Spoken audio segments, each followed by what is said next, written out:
And thank you everyone for showing up. I do appreciate it. Yeah, as was stated, I have been judging the films and the screenwriting contest. The screenwriting contest from its inception a couple of years ago, I was behind the scenes helping make it happen, and so I've been judging. So if you've submitted, I have read it, I have cast judgment upon it. I will, out of the box, say, and I'll get into some of our process, but when the scripts come to the judges, the name is removed. All right, so we're going in blind. So if I happen to bring up an example of a script that was yours, if you do not react, nobody will know, because I don't know that it's yours. But I also want this to kind of be informal. I am an introvert by nature. I am an audio engineer by trade. I am very happy in a dark studio making music all day long, all by myself.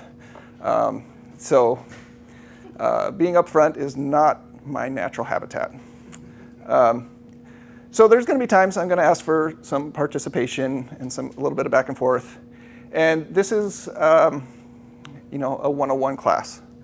Now, it is important because I can tell you everything that I'm going to be talking about are things that I have seen on scripts submitted to our contest. All right. I understand too that the independent film market is very difficult. Right? Even if you finish a script, even if it's a really good script, the chances that that script is actually going to get turned into a film is very, very small. Right? That's just the reality. But I don't want you to get discouraged by that, because every script you write, you're going to get better, right? Every story you tell, you get a little bit better at telling stories. And there's a lot of times too, being judging on the film side, where I can tell that film needed a better script, or that director needed somebody to come in and help them write before they started shooting. By the time you're shooting, you're in production, it's very hard to change scripts. And I've heard, and maybe you've heard horror stories of films where they're changing the script every day. You get that different colored sheet each morning, and you know your lines have changed. And that's not a great way to run a set, right? That's already, they're at least using different colored sheets. Sometimes they don't even do that. You don't know that they changed it.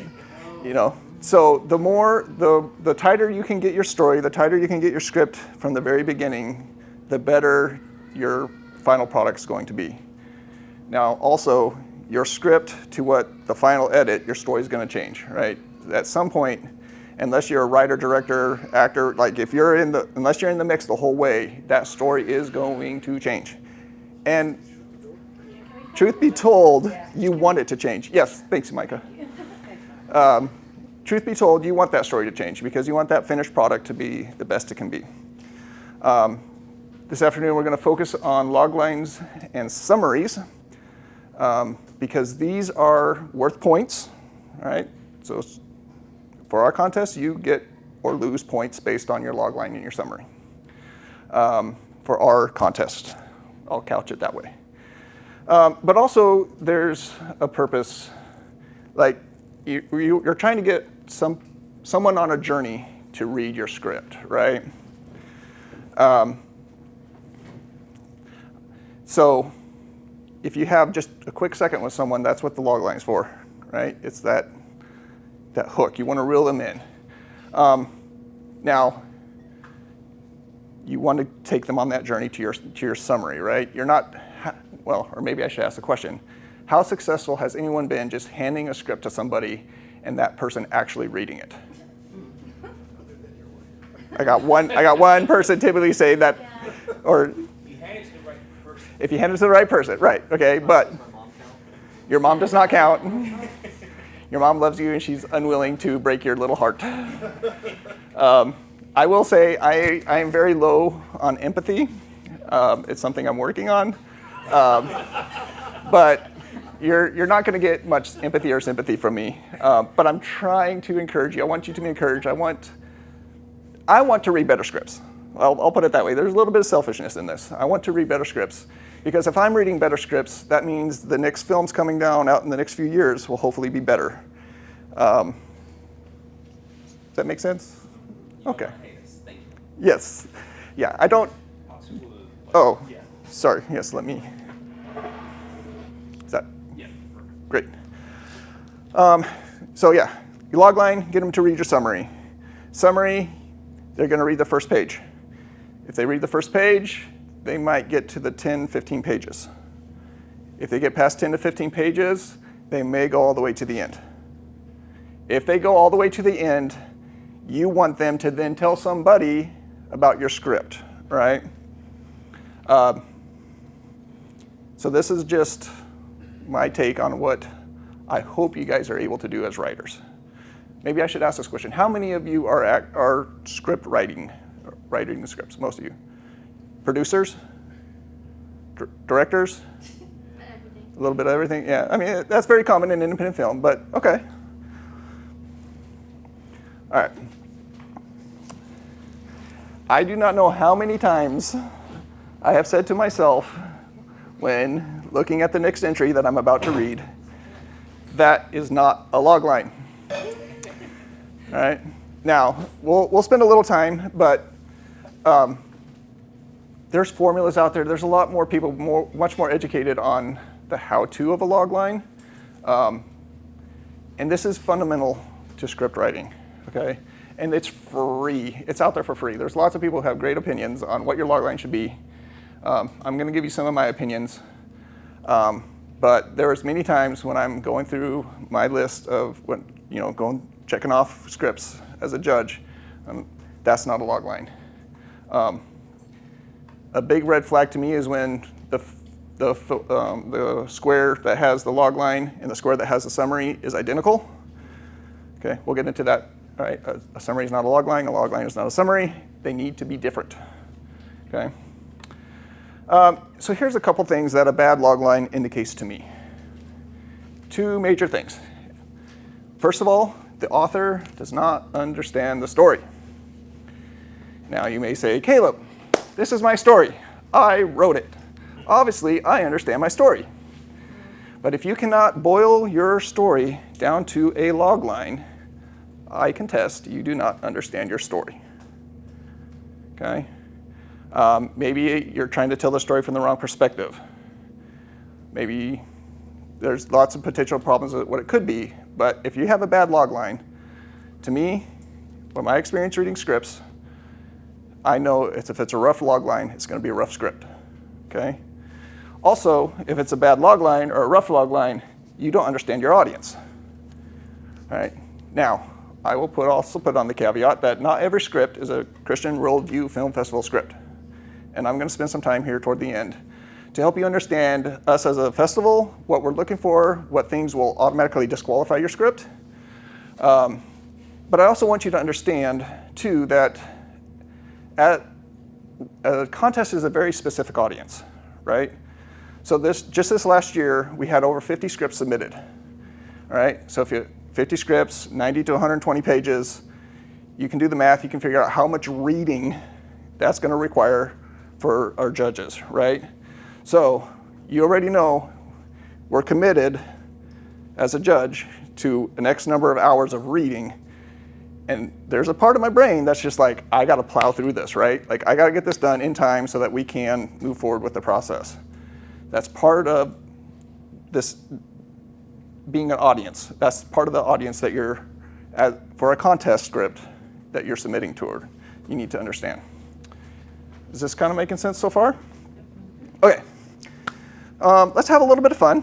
Play a little bit of game. I'm going to show you some log lines I pulled off IMDb. I want to see if you can name that movie. From his mother's songs to the clash with Goliath, David's journey from a humble shepherd to anointed king tests limits of faith, courage, and love. Culminating, that word, in a battle for the soul of the kingdom. This is a pretty recent one. David, animated David. How about this one? Reaching back in history a little bit. A bedridden boy's grandfather reads him a story of a farm boy turned pirate who encounters numerous obstacles, enemies, and allies in his quest to be reunited with his true love, Princess Bride. True love. After his son is captured in the Great Barrier Reef and taken to Sydney, a timid clownfish sets on a journey to bring him home.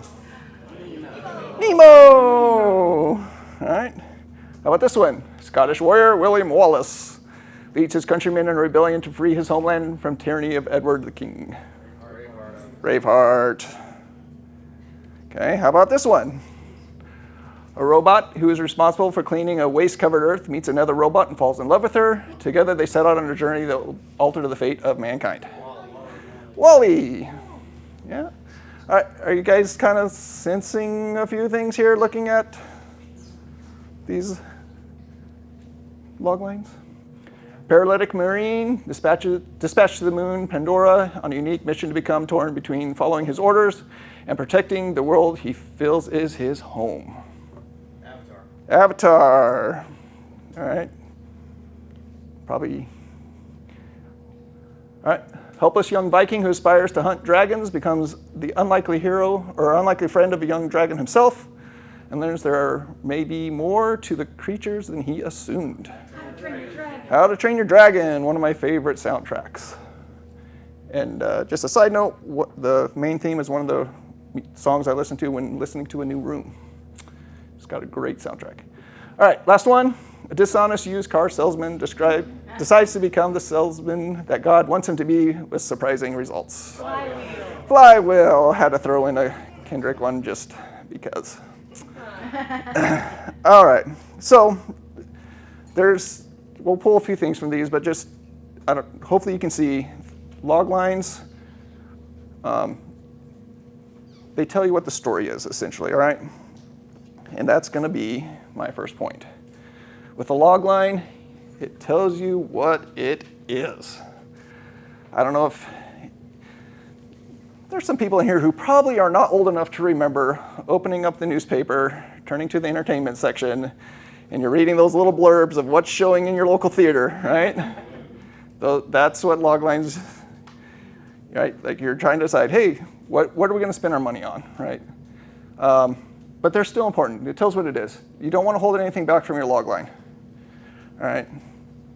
Lay it all out. We want to know what the story is about. Because again, this is that first hook to say, okay, tell me more. Give me your summary. If you can do it well, it's going to leave a desire for more. Maybe asking some questions. Again, tell me more.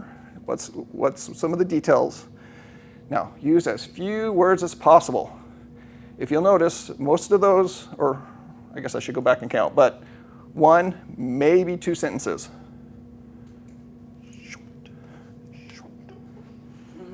Okay. All right, so here's some ways you can build out a log line. Again, these are things I've stolen from other people, but you can kind of do like a Mad Lib here. A person must verb in order to achieve their goal. They come up against an obstacle and end up in a condition. Does anybody remember Mad Libs, Mad Gabs? What were they called? Yeah. I always hated those because they were like, just give me a verb. Give me an A. All right. Another way you can, we're ready to move on, or people, sorry, I will stall. I see pencils moving. Again, like this is all out there in the ether, in the internet.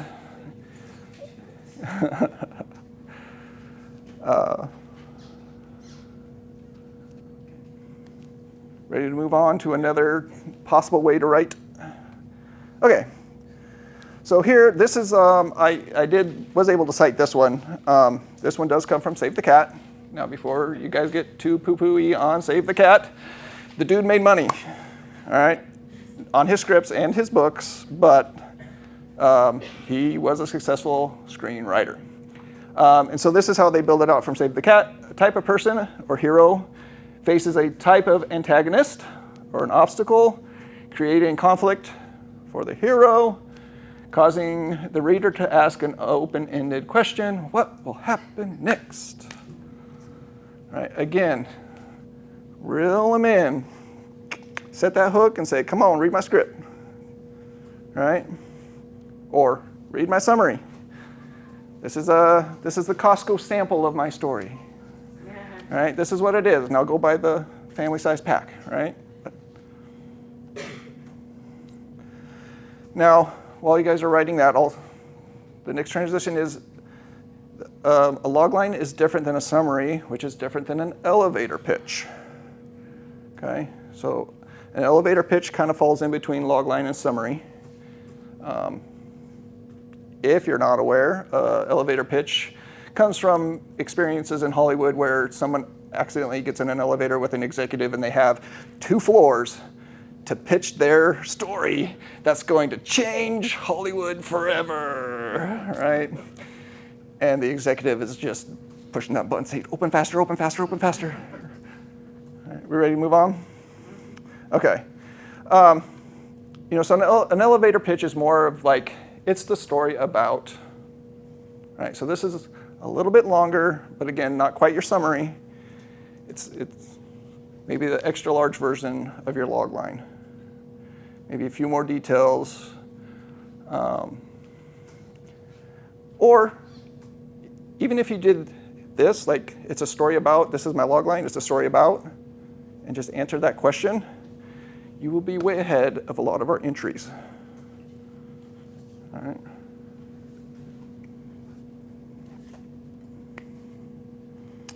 Okay. Are we ready to move on? Shift gears a little bit. Okay, here's a word I have been trying to reclaim for several years, the word critique. All right, it's different than critic, and I'm always battling that fine line of being critiquing and being critical.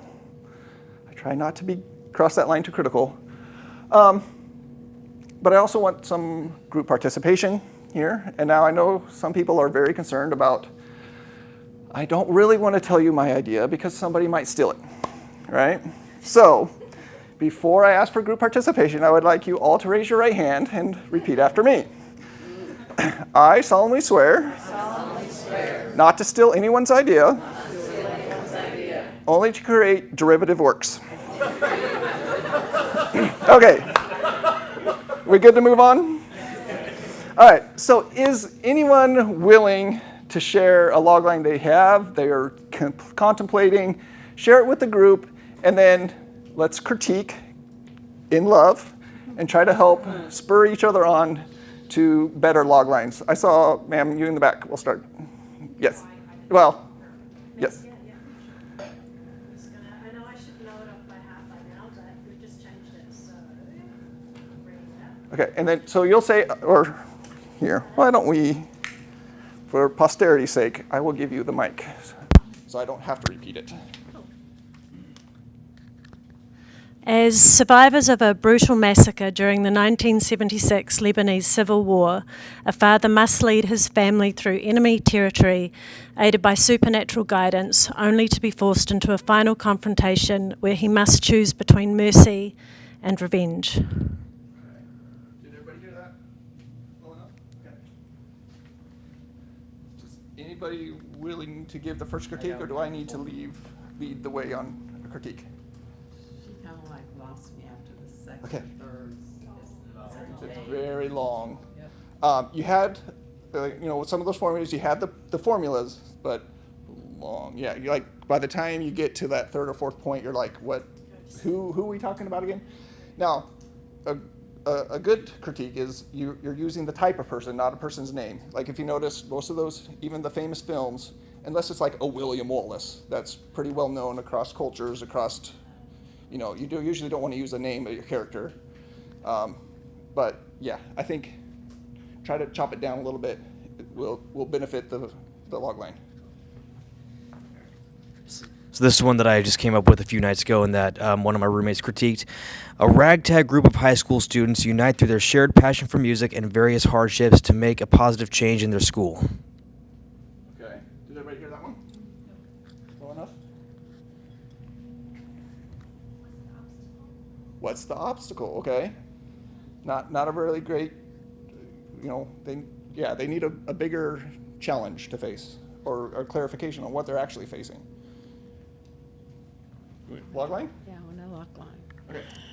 After losing, do I push something or No, just you speak? Okay. After losing everything, a determined therapist launches a mobile healing ministry while battling legal, financial, and personal trials that threaten to silence her calling. Okay. Does everybody hear that one well enough? Is anybody willing to critique? I missed the very end that threatens what? That threatens To silence her calling. to silence her calling. Okay. Maybe a little long. There's a lot of details in there.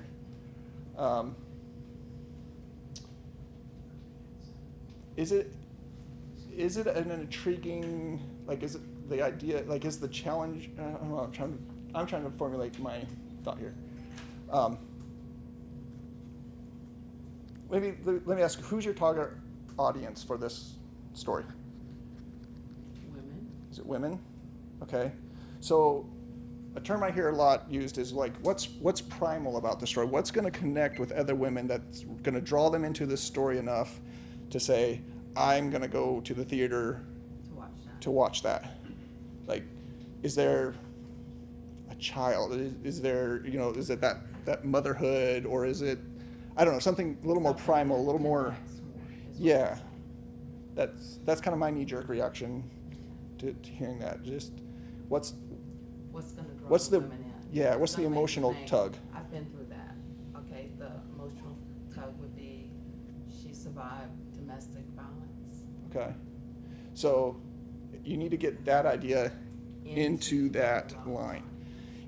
So we'll get to summaries here in a little bit. Summaries allow you to expand into that idea, right? But you still need to have that it. I think, yeah, what it is, what the story is. What's that hook that's really going to pull somebody into your story? All right, we'll do a couple more here and then move on. During the Revolutionary War, an American general leads a ragged patriot army in a daring and unconventional stand against an elite British force sent to destroy them. Okay. Did I hear that one well enough? I would watch that. You want to critique his, or you have one? Okay. Anybody want to critique that one? Sounded pretty solid. It has all the pieces. I think there's some pretty glaring missing. I'll be the first to say it's imperfect. Well, What's the It's- final goal? okay, good question. What was the final goal? Is the final goal there in the, That's the tough part. I have the protagonist and antagonist. The best I can narrow the goal down is on the part of the protagonist is survival of his army. okay? But So, I good don't know how to catch. improve saying it better than that at this point, but that's Sure. So again, I guess you're reinforcing that you're still working on the story, right? You're still working on that aspect of your story, and thus it's missing from your logline. But even so, there's clear potential to it. Sure. Even without that clearly defined goal. Right. Which But I think, which at the minimum could be expressed as simply survival. sure, and that would be kind of that primal aspect. But then you also have to ask yourself, is survival enough to hook somebody in to spend money to watch this film? Christopher Nolan made a whole movie about it called Sure. Braveheart. Sure. But yeah, again, good. You're getting close, but yes, you're identifying that once you get that piece of your story solidified, you'll be able to finish and get that log line tucked in. Let's do two more. I have a lot more. Okay. So this is something I'm working on right now, so I just wrote it 5 minutes ago. John Newcomb, the son of a wealthy man, wants to find true love. But the newspaperman exposes him to the world. He won't receive his inheritance unless he is married by the end of the year. Can he find a woman who won't marry him for his money? I've actually seen that movie. It was made in the 1920s with Buster Keaton. Yeah. Okay. I don't know if the story's the same. It's just they may be different characters. The movie's called Seven Chances. So or do you want to critique, or Maybe, yes. okay, This is actually based on a book from 1929, so. go ahead. Can I have the mic? Oh, sure. What's the critique? Might have been a little long and kind of rambly, and maybe even a little too too specific in some ways. Yeah, I would agree. So my reaction to that is you've got a great start on your summary. Right. So my initial response would be not a log line, but yeah, too long. And then so one more. The name lost me. I don't know if I'm supposed to know who that was. So. Okay. Yeah, so history is being lost. All right, last one. A lost Jewish American soldier is called upon to help a disillusioned Nazi escape Nazi Germany, but must overcome his own hatred to save both their lives. I'm sorry, did I say it loud enough for you? I said it into the mic. Louder. Use your outside voice. I'm sorry. It's all A lost Jewish American soldier is called upon to help a disillusioned Nazi escape Nazi Germany, but must overcome his own hatred to save both their lives. Okay.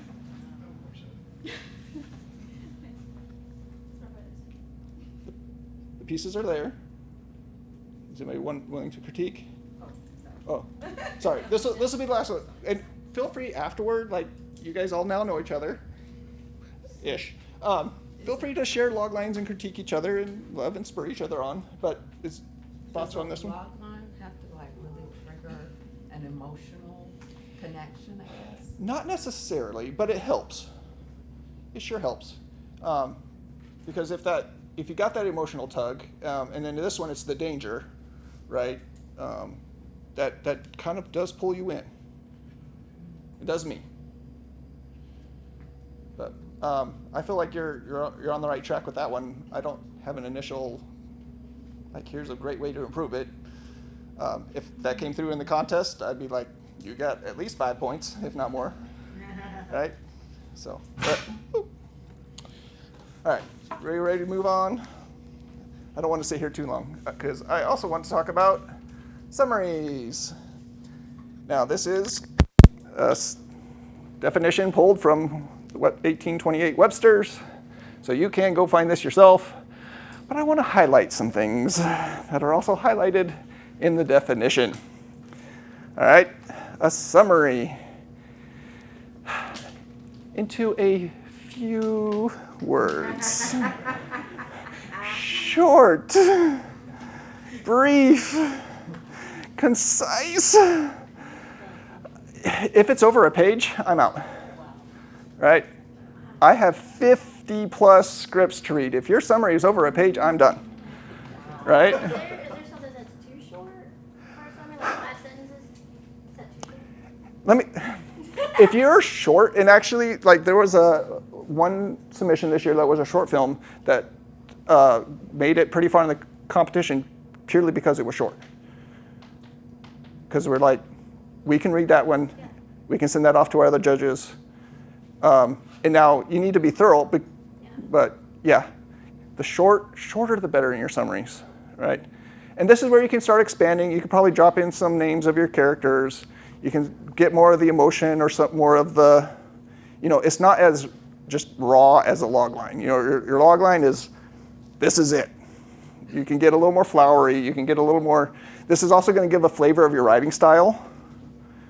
So, question? Well, I've written something similar before, like maybe not a summary, but a treatment, where it was, but in my experience, it should be like maybe one paragraph to describe Act 1, and then 1 or 2 paragraphs to describe Act 2, and then 1 paragraph to describe Act 3, because Act 2 is... So treatment is different than a summary. We don't ask for a treatment. Right. All right? And I'm not prepared to talk about treatments. Of course. But yes. But even if you took that as kind of an outline for your summary, that would be very beneficial because you know the things you need to hit. All right? Yes? Do you expect the ending in the summary? I've read some that say yes, some that say no. For our contest, I'll couch it in that. Oh, sorry. Do we expect the result or the ending in the summary? I'm going to couch this in our context. It is very helpful to know that in the summary. And I'll tell you, because I'm going to walk through our process. So Is a summary basically a paragraph? Your story in a paragraph? I would say 1 to 3 paragraphs. That is the encompassing of your story. Each paragraph could be the beginning, middle, and end of the Sure. However you like. I'm not as worried about structure when it comes to your summary, but also like I do want to know what's in your story. You can save some things to scatter throughout, But also, well, I guess I'll foreshadow. If it's not in the first 15 pages and it's not in your summary, we're not going to know about it. Okay? The summary should be derived from the script or the other way around? It needs to tell the same story. I'll answer it that way. Because there have been some summaries that I'm just like, was this the same script and the same author? So what's the purpose of it? Like, if so, a logline is to get producers or directors' attention to read your script, and then the summary. So the summary is just expanding a little bit more on your story, because one sentence is very difficult to, but it also gives it a sample of your writing and your writing style. Yes? Would it then be appropriate to say that a logline gets you a maybe and a summary gets you a yes? Hopefully. Does a logline give you a maybe and a summary give you a yes? Was the question comment to reading your script. That's the goal. Again, just you're trying to say, here's a little sample, here's a little bit more, and then will you please read the first page? And then if your first page is solid, will you please read the next pages, up to 10 to 15. And that's kind of based on average watch time on streaming, which is probably shrinking. All right. But again, focus on the story. What's your story about? Your summary needs to tell us what your story is, and that what as a reader we can expect to find in your story. Okay, we're going to do a little bit of a shift here. At this point, I know we've filled some questions, but are there any more questions, comments, or concerns about loglines or summaries before I shift into who we are as the Christian Worldview Film Festival as your audience? And yes, Lego Batman is the best Batman, and you're not going to change my mind. All right, we're ready to move on to understanding your audience, the second thing that I don't think a lot of people really realize, even though Christian Worldview Film Festival is literally our name. Okay, so here's kind of a bit about how our contest works. We do a word search. We're looking for curse words, we're looking for Jesus' name in vain. And if these pop, thank you for supporting our festival, your script is done. Right? So we're wanting people to aspire to write family-friendly Christian films that, as a parent, as a dad, usually when I'm judging, I'm putting on dad hat. Like, I don't want to be at a Christian film and then have to be explaining to my kids, like, what that word means, right? Or what is that phrase? Or, you know, like, so we have words that if it's in your script, you're done. Because again, as your audience, we're not a typical audience. As a contest audience, our goal is to go from 50 plus to 1, right? So we are looking for reasons to say no, right?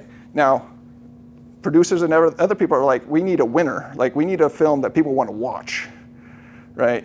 So again, hopefully if your script does well at a contest, you'll have a better chance at selling it to someone or convincing someone it's worth making. So again, if it's a Christian film, I don't want language in it as a dad. So as a contest, language, you're done. All right, first round. You get points for logline, you get points for summary, and then we read the first 10 to 15 pages. So again, if there's something that's really important to your story that's not in your summary, and it's not in your first 15 pages, we don't know about it. You may have the greatest ending ever, but if you have the worst start, your film's going to be terrible, right? Nobody's going to watch to the end to see that great turn at the end. Nobody's going to read to the end to see that turn at the end. Your first 15 pages have a lot of work to do, and again, there's other people out there much more qualified to say, here's how you get everything in that first 15 pages, or first 10 pages even, because if we get more than, the more entries we get, that read time becomes longer. So we may even have to go down to only committing to reading the first 10 pages. Okay. We also have, we have several people who are part of that first round. Then the second round we have 4 or sometimes 5 judges to read the entire script. And your logline, your summary, again, are all worth points. But we expand that judging field because we understand there's personal preferences. It may, my wife loves romantic movies. I like the action movies, but, so I may just, so we average the scores out because we understand there's personal preferences and stuff, and so we try to take the personal opinion out as much as we can to be as fair as we can. But again, we had to get, that second round was much, much shorter compared to the 50+ original submissions we had this year. Here's some things to avoid. Again, curse words in any language. Okay. Now, I love that we're somehow become an international film festival. I don't know how people from all over the world find our little film festival. I love it. I love that the gospel's going out in all these languages, but I also understand that there are some naughty words in other languages that we probably don't know as English speakers, or even context of what becomes a good word or a bad word. For us, sure, I'll use this example. Because it happened this year, there was a script that had the British bloody use in it multiple times. And to us Americans, it's just a word, right? But to the British, bloody, whoo, whoo, whoo. So, to be consistent, if it's a curse word in any language, please do not use it in your script when you're submitting it to us. Sexual content, with an asterisk here. Yes, we've had scripts that had sexual content in it submitted. Now, the asterisk being that I know we do need to address things like sexual abuse, abortion, some of these concepts that are very hurtful and painful and include the sexual act in our stories. But we need to be very careful how we write those scenes, how we address those scenes, how we address the consequences of those actions. One of our core values as a film festival is that we want to honor Christ in the entire production, not just the final result. And so as you're writing your script, and if you're addressing some of these situations and hard things that are a fact of life, think about if an actor is put in the situation to reenact what we know happens in real life, is that going to put that person in a compromising situation? Is it even beneficial to put that on screen? And if the answer is no, then please don't put it in your script, right? We need to handle these things very delicately. But again, if I'm, as a parent, going to a Christian film, even if I know it's going to be a hard content, those conversations I'm going to have with my kids afterward, you as a writer are the first person who gets to set the tone on how that's addressed in your story. Okay? So then again, we are the Christian Worldview Film Festival. It's happened twice where a submission of a story, in the course of the story, the characters end up in a strip club. And done. Okay? I really don't think some people actually even read our title when they submit. So again, blatant things try to come in, and that's just not going to fly at our festival. Okay? So these are very much the non-negotiables. Here's some things that are maybe a little more loose, but if you're using non-English words in your script, please provide a translation. I have spent hours running things through Google Translate because, again, as a judge, and if we want to pass the script on, I need to make sure that things aren't getting snuck in because it's in a different language. And there have been some pretty interesting scripts in the past that had languages from all over the world. Because America, we are a melting pot, and languages are a big part of that. And the script was great, but I had to sit and copy, paste to make sure we're not getting curse words or, content that is inappropriate for the Christian Worldview Film Festival into the contest. pet peeve of mine. Please do not describe camera moves in your script. I have docked you points if that was you. An asterisk. I have two examples. So unless you're like breaking the fourth wall, or maybe using like the Hitchcock effect, if there is something very specific that is part of telling the story that the camera must do, or your story is going to fall apart, I don't care what you think the camera should be doing. Personally, you shouldn't care unless you're the DP and the director of your, there's more people much more qualified to run that camera than you are sitting at your computer. An alternative is to simply say, we see, and then describe what you see, because then the camera will have to see that. Yeah, so to repeat, if you punch in and say, we see X, then you're drawing attention in, and that's gonna kind of foreshadow. But there have been scripts that have said, like, you're gonna use this light, and then you're gonna push in with this one, and you're gonna come in from the left. And I'm like, I'm done, I'm out. This is not a good script for our contest. Yes? I get it, but what if you have like a zoom out to reveal, right? So you're in a close-up, and when you zoom out, you see something in frame that's indicative to the plot. If it is super important, but again, I think there might be a way to write what is important in your script without describing that camera move. On the page, it would probably be as simple as the character turns and sees, ooh, surprise, or something like that. Yeah. Unless the character's not supposed to see it, just the audience. Over the shoulder, we see so-and-so. I was thinking that too. Yeah. Well, but even that's going to catch my attention, and I'm going to flag it as a judge.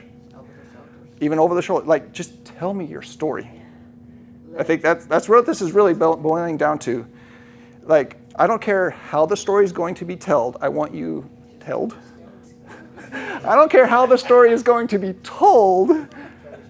I want you to tell me your story. Because again, there's going to be more people and more process down the road from your script that's going to tighten all of these things up, and that's going to dictate what these camera moves are going to become, whether it's over the shoulder. It may be something that's on the set of the day where you thought in your head it was over the shoulder, but it works much better some other way, right? And the crew and the director. Respect the camera, respect the DP. Right. You're hiring these people, or somebody's hiring these people because they know what they're doing with the camera. Now, you may be a great camera op in your own right. But again, on the paper, for our contest, I don't care what the camera's doing. Let me make up the story in my own mind, because I'm going to do the camera move I want, right? Don't try to force my brain to do something that it doesn't want to do. If I get into the flow of your story, just like that camera move's pulling me out, and I'm making notes, and I'm getting pulled out, and I'm like starting to dislike your script very strongly, right? Because it's amazing, like when I get into the groove reading someone's story, and then I get to the end and I'm like, oh, that was an hour and a half? This one's moving on, right? But if I'm sitting there and I'm just like, again, there's many other stories.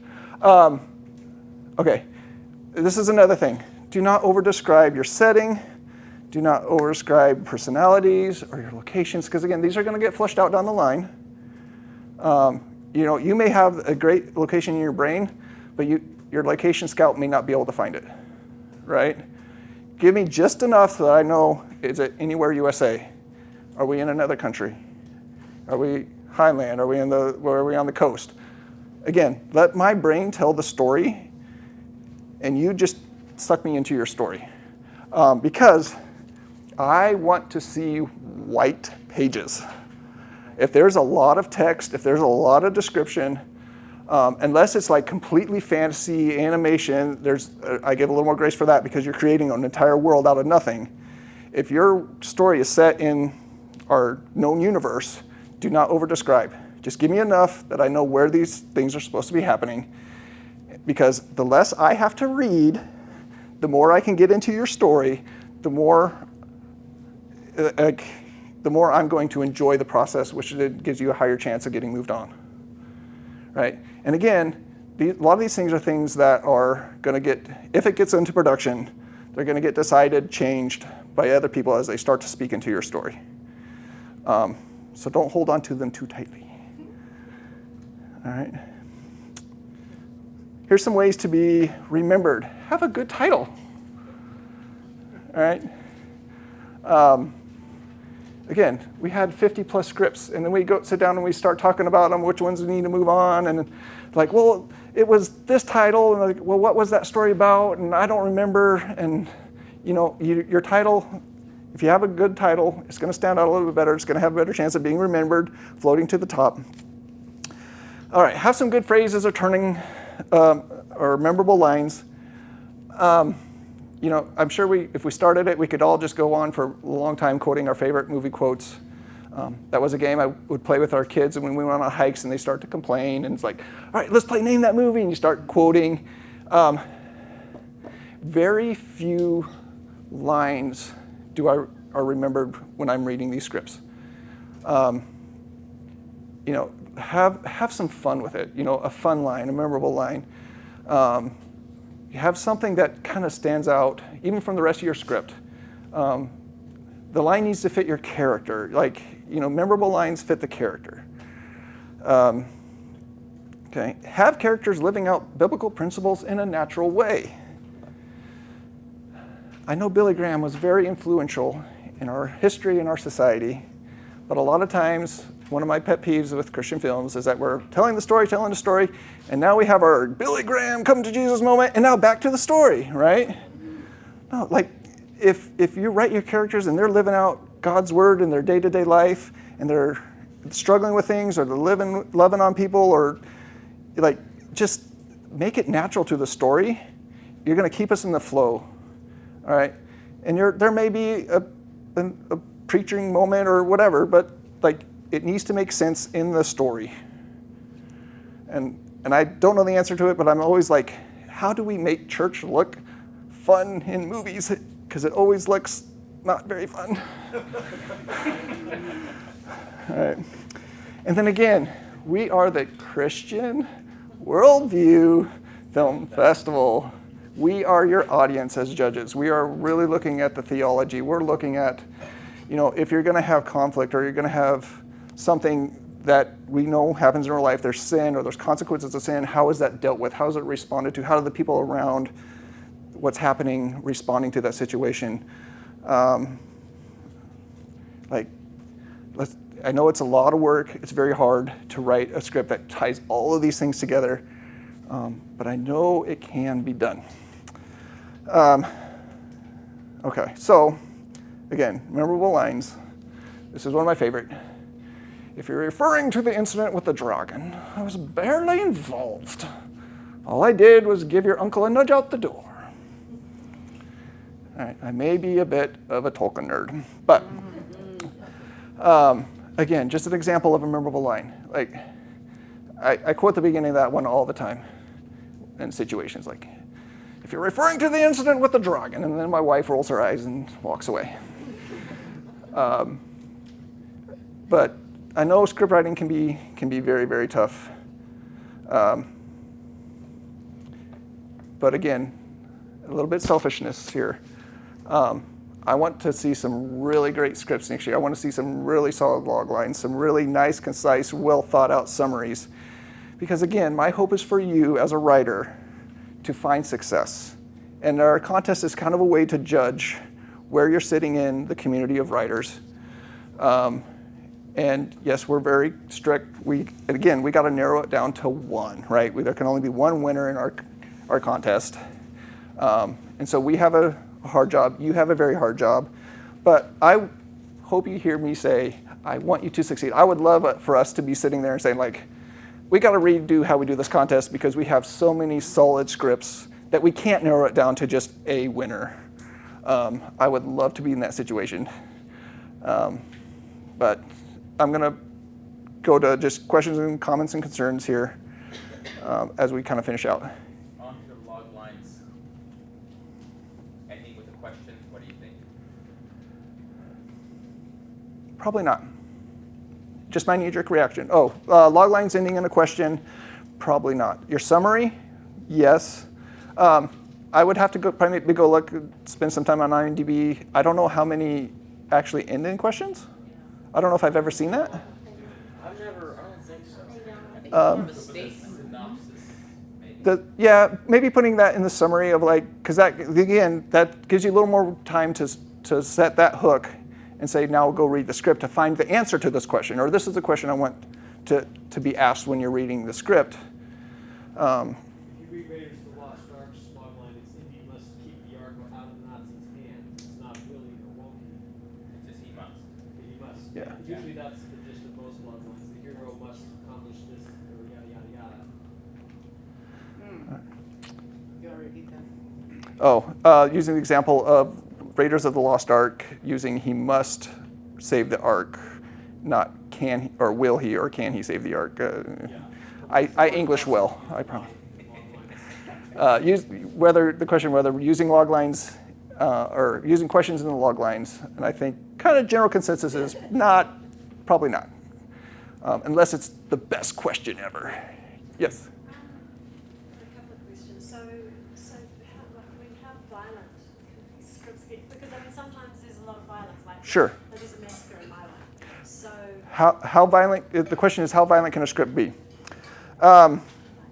This one's tough. For this festival, we have a 12+ rating warning, and the term we use internally is grotesque violence.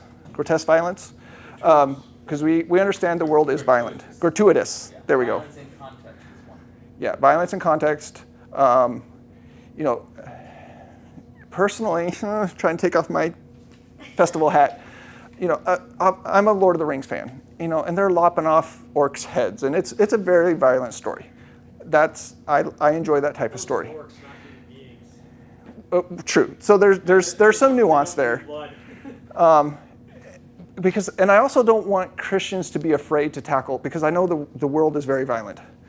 But when I come across violence in a script, I then start asking, okay, what's the consequence? What's the result? How does this change the character in their journey? Or is it just there because they needed an action scene? Or like, is there a point to the violence? And then again, wearing the dad hat, like what age is your target audience? If you're trying to get the family, the more violence, the fewer people of the family will probably want to watch. Because I probably wouldn't get my wife to watch a violent Christian film. sure. So you're looking at family films only, right? Or Examples of violent films that got into the festival in a tasteful way, or a way that the festival. Sure. War Room did a good job because it didn't show body parts. Yeah. Blown up. I think that's the line you don't cross. Well, and this is where it gets really hard, because everybody has an opinion where that line is. And even internally, like if there's violence in a film that's submitted or a script that's submitted, we have an internal discussion. Forgive me, I'm blanking. So this year for our composer competition, we used a clip from the Nazi years. Yes, thank you, Sabina, the Nazi years. And in that clip, there is gun violence. And through internal discussion, it's historical. It's not grotesque violence. It's not blood spurting. It's not like a horror. But we did decide to go ahead and use that clip, and it provided our composers a challenge, like how do you score to something that's violent? So I can't give you a hard this is too much, this is too little. It really just depends on how is it used in the story.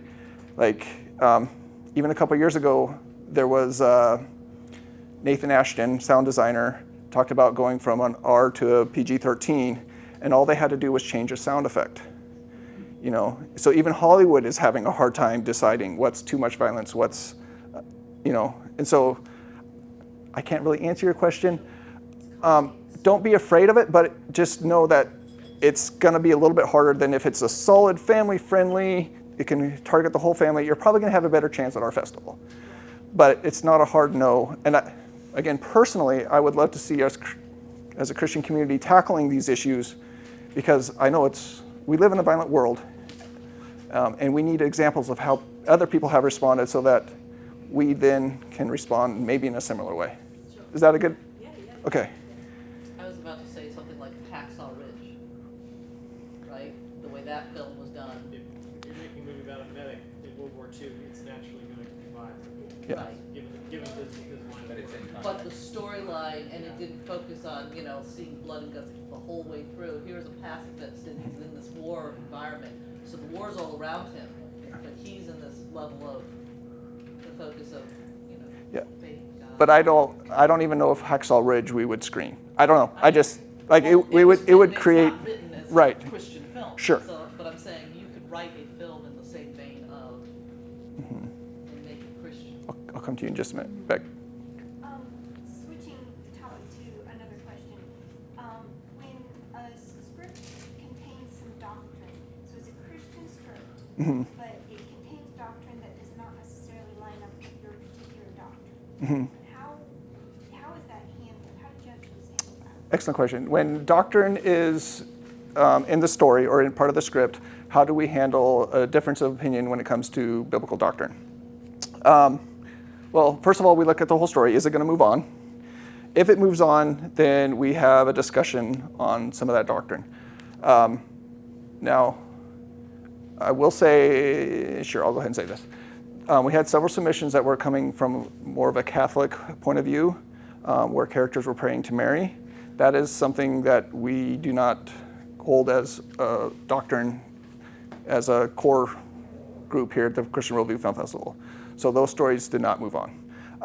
But so usually, if it's going to move on, we'll flag it, we discuss it, and sometimes too, if there is a theological reason, or if someone says, "Hey, my script didn't make it in," was it theology? Philip Teffler has had phone calls with people to talk through, why we decided that it wasn't going to move on, or why it didn't match our beliefs. But it usually has to be pretty different. Like I said, praying to Mary, that's a very, maybe I'm digging a hole here, but Jesus said, I am, we have direct access to the Father through Jesus, right? We as children of God, we can boldly approach the throne room of God. We do not have to Jesus is now our intercessor. We do not need someone like a priest or Mary to intercede for us. That's what we believe as the Christian Worldview Film Festival. So that is the truth. What you're saying is the truth, Yeah. and that's what it was. Yes. But with the festival, you can portray a Catholic film, but keep the elements core to the rest of Christianity, and then you're fine. Sure. You go outside the core, the rest. And I think it also depends on how, is it maybe the journey from Catholicism out of it, Or you're learning from that particular theology. Yeah. I mean, that 'Cause- to growing to a different theology. and I will say this too. There's going to be Catholics who are in heaven. There's going to be Christians who are in heaven. There's going to be Catholics who are in hell. There's going to be Christians who are in hell.